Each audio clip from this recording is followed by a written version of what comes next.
So here's a nice peaceful pond, I guess you'd say. And if you look up there, it's my understanding around July 6th, a tornado came through here and took a lot of these trees, cut them in half. You can see all the devastation the tornado did.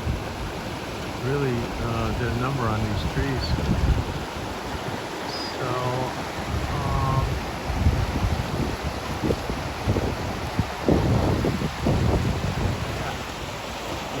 the tornado was pretty strong. I guess it knocked out power for a couple days here.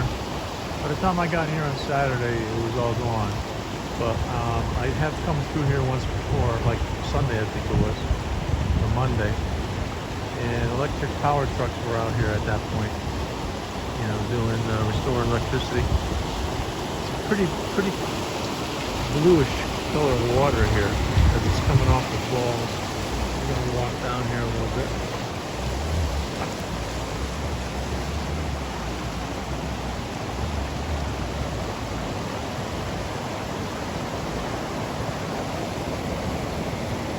See it. Pretty skip over that.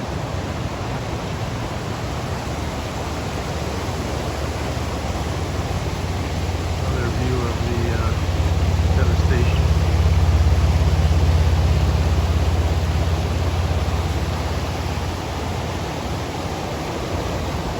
And I'm going to come over here. You can see it at the top of this ridge. It took down a lot of those trees too. Some of them are all kind of cockeyed up there and leaning. So it came through this area pretty good.